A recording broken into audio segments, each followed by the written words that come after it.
For the umpteenth time, Jang Il was shocked to witness that power because it was beyond anything he had ever imagined.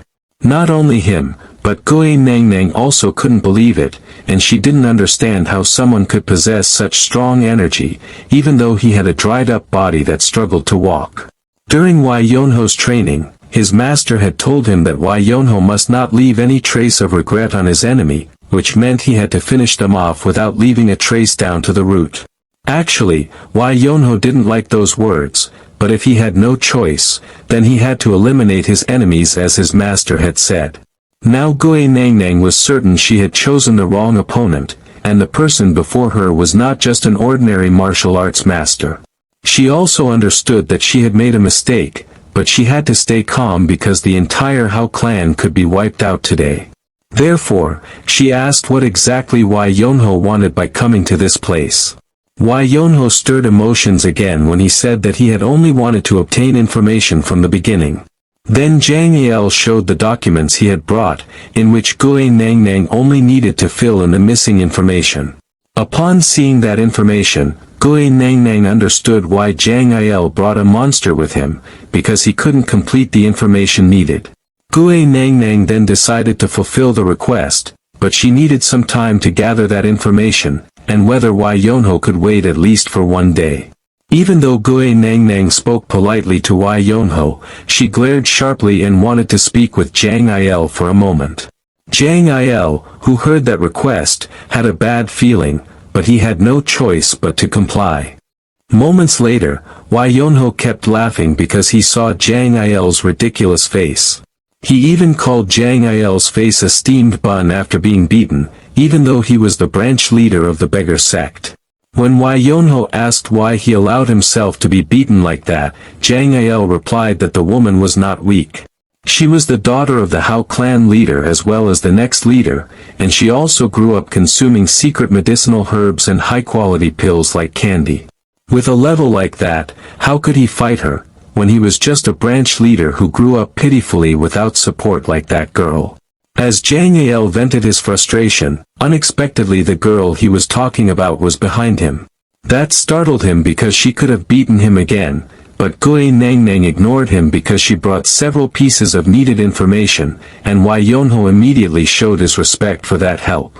However, Gui Nang Nang couldn't give it just like that, and she had a condition directed at Wai Yonho.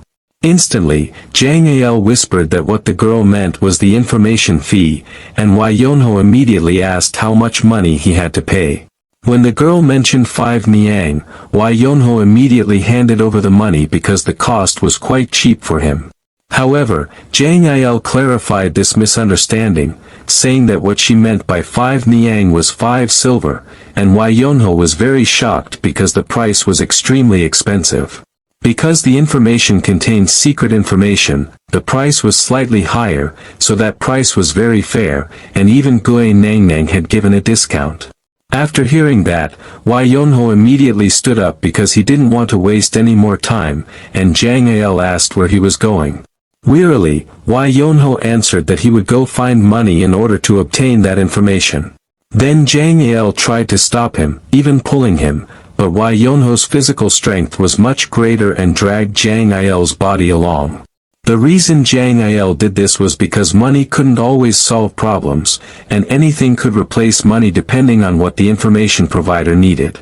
But for now, Jang Il would sacrifice himself, as he had brought the needed silver, because that money was also the money collected when Wai Yonho begged. He did this to win Wai Yonho's favor because he was his source of income for now. When Wai Yonho read that information, he was impressed because the Hao clan could gather it down to the smallest details, in contrast to the beggar sect. Additionally, Wai Yonho also wanted to send a letter to the Wai clan in Guangdong. Gui Nang Nang understood, but the cost was more expensive than normal delivery, yet he could pay by answering her questions. Gui Nang Nang asked his real name and age, and when hearing his age, Jang Il was very shocked, because Wai Yonho was only 17 years old, even much younger than him. Even though Wai Yonho said everything without hesitation, Gui Nang Nang found it hard to believe that someone that young emitted such a strong aura when fighting. Then Gui Nang Nang fell silent for a moment, because she was an information gatherer and was supposed to know almost everything. She couldn't hold her surprise because that name and that clan name were not unfamiliar. Gue Nangnang remembered that the Y clan in Guangdong had asked her clan for help to find their missing young master. Not only that, Zhang Al had also heard about the second child of the Y clan who went missing, which meant Y Yonho was Y Sano's younger brother. Y Yonho, who heard that, was quite impressed because Zhang Il knew about his brother. Gue Nangnang would send a letter and it would take at least 10 days, and Y Yonho didn't mind as he had already waited for 5 years, so a few days were not a problem. Then Gue Nangnang gave him a red cloth that displayed a symbol. The red cloth was a sign that Y Yonho was a VIP of the Hao clan, and if he tied the cloth at his residence, one of their agents would come without him needing to visit their headquarters. All of that was done because a 17-year-old child had just defeated an elite assassin in her clan, so she gave him special treatment to maintain their good relationship. A few moments later, the two of them left the Hao clan, and Zhang Il complained because he had lost all his money. But Y Yonho suddenly spoke wisely, saying that money was something that could be gained or lost, and a beggar should not be greedy for money but should focus only on his duty. Upon hearing those words, Zhang Il was furious, but he couldn't do anything to the monster in front of him. Since their business was finished, Zhang Il would return, and Y Yonho could do whatever he wanted. However, Y Yonho stopped him because he still had another problem. At the moment, he had no money and wanted to eat now, and he was even too lazy to beg. Zhang Il did not deny that Y Yonho could be beneficial to him, but he was also worried because that attitude would surely bring danger in the future since he had no sense of fear. On the other hand, Gue Nangnang continued watching Y Yonho's departure. Then she asked her subordinate to inform the main Hao clan that the second child of the noble Y family had been found. She also added that he should be treated well because Y Yonho had great potential to become a martial arts master with a big reputation in the future. A few moments later, Y Yonho headed to a place he obtained from the Hao clan's information. The place he was heading to was the great Songlin Hanlin Academy. This man was Manhwa, one of the 3 great masters. As he was enjoying his free time, his daughter, Mun Yunji, came and told him that someone wanted to see him. However, Manhwa had no scheduled meetings today, and his daughter replied that the guest only wanted to play Go with him. Those words made his face light up because he was also bored without anyone to accompany him to play. Y Yonho then entered the place where he was, and he apologized for disturbing his free time. Although Y Yonho's appearance was pitiful, he was warmly received and even invited to sit and play together. Since he was the host, Manhwa would give Y Yonho the chance to choose the color of the stones and make the first move. Y Yonho understood and would take the black stones. In between, Manhwa assumed that the beggar before him must need food, and he didn't expect much. After the game, he would give him proper food. Without further thought, Y Yonho began the game. Upon seeing his move, Manhwa was stunned because the young man before him was not a beginner. He also understood that his opponent was the type who liked to play first, even though his energy control did not match his age. The match went so quickly that Manhwa began to panic. Covered in sweat, he laughed because the game was terrifying and even called Y Yonho a demon. Meanwhile, Y Yonho laughed because Manhwa took quite a long time to think about his next move. The reason was very simple, because he was still shocked by the brilliance of the boy he was facing. Although this was merely a game, it was not that simple, where Manhwa felt like he was facing a raging storm from all directions ready to devour anything mercilessly. For a master, there were secrets within the game, and only a handful of people could understand them, and thanks to the game of Go, a person's character could also be read. Not only was there the fury of a storm, but also a vicious monster lurking within, and even though this was not a battle, Y Yonho had the temperament of a battle maniac who was extremely aggressive. If he saw even the slightest advantage, he would exploit it without letting go, showing that he was the type of person who wanted to finish something quickly and precisely. This was truly the manifestation of a real monster that was terrifying, in the form of a skinny and pitiful young man. Behind his disheveled body and his lifeless gaze, he hid many secrets. Therefore, Mun Yuan called him a boy who fought like a true demon. Then Mun Yuan praised him for having an interesting style, and Wai Yonho also showed his respect and said all of this was thanks to the rampage of that pathetic monster. Curious, Mun Yuan asked what he meant by that, and the monster Wai Yonho referred to was his own master because in his teachings there was no such thing as defeat. Wai Yonho was truly forged to never lose to anyone, whether in games or in battles, because an undefeated being encompassed everything. Then Wai Yonho expressed his intention to stay for a while because it was his master's will for him to spend some time there. Hearing that, Mun Yuan seemed pleased, and he would honor his master's will, even preparing the best place and food for him. The girl beside him was his daughter, and she would guide him to bathe first. In between, Wai Yonho revealed that there was a slight problem. He had no money, especially when he would be treated this well. Mun Yuan laughed because he considered Wai Yonho a guest, and although he didn't say it earlier, he indeed intended to ask him to stay. In return, he only wanted Wai Yonho to play Go with him or with guests who came. Hearing that request, Wai Yonho would try his best to please this host in return for his kindness. Since Mun Yunji would guide him to bathe, before leaving, Wai Yonho expressed his respect and gratitude for the hospitality he had received. A moment later, Wai Yonho enjoyed the hot water bath, and he truly felt very comfortable. In the past, he really hated bathing and preferred lying in his room, and Wai Yonho could also feel his skin improving after being exposed to this warm water. He did not know the reason and whether it was another effect of the inner core from his master.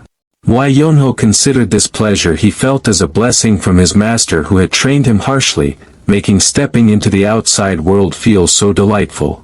Meanwhile, Mun Yunji was waiting to give him a cloth. Even so, Mun Yunji pouted slightly because she couldn't understand why her father accepted that person as a guest. Not long after, Wai Yonho suddenly came out without wearing anything, and that truly shocked Mun Yunji.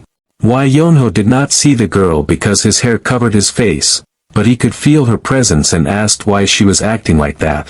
Blushing, Mun Yunji turned her gaze away while handing the cloth to Wai Yonho, and the reason she was surprised was because he came out so suddenly with his hair like that, making him look like a ghost. Wai Yonho took the cloth without caring what the girl thought of him. Then Mun Yunji glanced at Wai Yonho, and she was truly stunned when she saw him. How could she not be, when Wai Yonho's body was perfect with great muscles and smooth skin, making him seem like a completely different person. For a long time, Wai Yonho had never used such a cloth and simply tied it on. Then Wai Yonho asked Mun Yunji whether this was the correct way to wear it. The changes in Wai Yonho's body made Mun Yunji drop the towel in her hand out of shock. A few days later, Mun Yunji could no longer hold it in and immediately protested to her father about the newcomer she considered a guest. He never left his room the entire day, even continuing to sleep. He only came out when he wanted to eat, and how could such a human exist? Hearing that, Mun Yuan understood his daughter's feelings, and although he had been staying for several days, he had not even had a chance to ask his name because they never met except on the first day he arrived. Then his daughter reminded him that he always said a person must be diligent, and why did he not scold him, when that boy was extremely lazy, and even the servants and others had started talking about him. Then Mun Yuan explained to Mun Yunji that he enjoyed playing Go, because when playing Go he could understand his opponent. Sometimes words could be hidden and expressions could be faked, but intentions could not be concealed, and people who were hasty could not play Go, which seemed slow, and people with slow natures could not enjoy fierce battles. In this game, a person's life and character could be clearly revealed, where his guest's style was very fast and ferocious. Mun Yuan had never seen anyone with such an extreme style, showing that the young man lived a hard life, even harder than imaginable. If the sun shone brightly, then the shadow it produced would be just as dark, and if he was lazing around, then he was sure that young man had a difficult life. In other words, the lazy nature scene was merely a shell, because that child had another hidden character. Therefore, he emphasized that his daughter did not need to question why a bird did not simply fly to avoid the rain, so just let the young man rest. Mun Yunji truly had nothing more to say and would do as her father wished. Although that was what she said, when she saw Wai Yonho, Mun Yunji truly struggled to hold her anger. Wai Yonho's room was extremely messy, and he was too lazy to clean his dishes or fix his sleeping position. He really did whatever he wanted, as if the house belonged to him and everyone had to serve him. Because of this, Mun Yunji believed her father must have been deceived, because it was impossible for the lazy boy before her to be as her father described. Therefore, she had to do something to drive him out of this house, and then, annoyed, Mun Yunji demanded him to get up immediately. With a truly lazy expression, Wai Yonho asked why he was being woken up. Unable to tolerate it, Mun Yunji immediately pulled his blanket, because the sun had already set yet he was still lying down. Wai Yonho got up and asked Mun Yunji to tell him as well that the sun had already gone down, and he wanted to go back to sleep. But Mun Yunji would not allow that and tried to explain that everyone here was studying, but why was he doing nothing? The girl's anger made Wai Yonho's ears itch, and this behavior made Mun Yunji even angrier. Then Wai Yonho replied that people studied because they wanted to, just like he slept because he wanted to, so there was nothing wrong with that. Mun Yunji told him to be quiet. She could not allow him to not bathe again after several days because she was the one cleaning his bed. Now she wanted Wai Yonho to at least pay for the food he was given, and this place only provided food to those who wanted to study, not to lazy people. When Wai Yonho reminded her of her father's words telling him to simply stay, Mun Yunji emphasized that the person responsible for finances here was herself. Now Wai Yonho understood, and he asked what he could do to repay the cost of his meals. A moment later, Mun Yunji took him to the well to wash clothes, but the amount was truly overwhelming. Those clothes belonged to the people who came to this place to study, and Wai Yonho asked whether this was considered repayment for his meals. While laughing, Mun Yunji confirmed that, while she would rewash the clothes that were still dirty. She was very sure that Wai Yonho would never be able to finish all those laundry today, and when that happened, she would scold him until he learned his lesson and left this house. That was what she thought, but 2 hours later everything turned out the opposite. All the clothes had been washed in a short time, and not a single one remained. Normally, these clothes needed a second wash to make them clean, but what she saw exceeded that. Mun Yunji was truly curious how that lazy boy could do it, even though he still had time to lie down there. Filled with anger, Mun Yunji did not want to give up, and she had to make that lazy boy leave this place. This time, she gave him a task that should have been impossible to complete because it required great strength. She gave him 1 week, and this time she was sure Wai Yonho would definitely run away after 1 day of hard work, since he was used to being lazy. However, the next day, Mun Yunji witnessed the tree logs piling up with perfect cuts. Normally it would take 10 days to do it if he were an expert, but how could everything be finished in 1 day, and Wai Yonho was once again seen sleeping there. After that task, Mun Yunji gave him the next one to wash the dishes, but everything was again completed perfectly, surpassing the servants who had done it for years. Next, she told him to sweep, but the results were still perfect without any dust. Mun Yunji really wanted to be angry at him, but she couldn't do it, and she kept wondering how a lazy boy could be this capable. Back to the present time, where Mad Dog laughed because Mun Yuan and his daughter should never have let Wai Yonho enter their house. All of that was because wherever Wai Yonho went, trouble would surely follow him, as if this world did not want to let him become a lazy boy. The academy led by Mun Yuan had always been peaceful and serene, but all of that would change. This young historian was truly curious about what happened, and why Wai Yonho was nicknamed the bringer of disaster. Since Wai Yonho entered that house by playing Go, the trouble also began there. Wai Yonho started getting annoyed because he actually intended to play Go only once to honor Mun Yuan for his food. But Mun Yuan instead invited everyone to come and play against Wai Yonho, and of course people came because for the first time, the 3 great masters sent an open letter. There, Wai Yonho faced each one of them with a very lazy expression. Although people were extremely bothered by that expression, they could do nothing because Wai Yonho remained undefeated. Everyone even called him the Go Master of Hanlon Academy.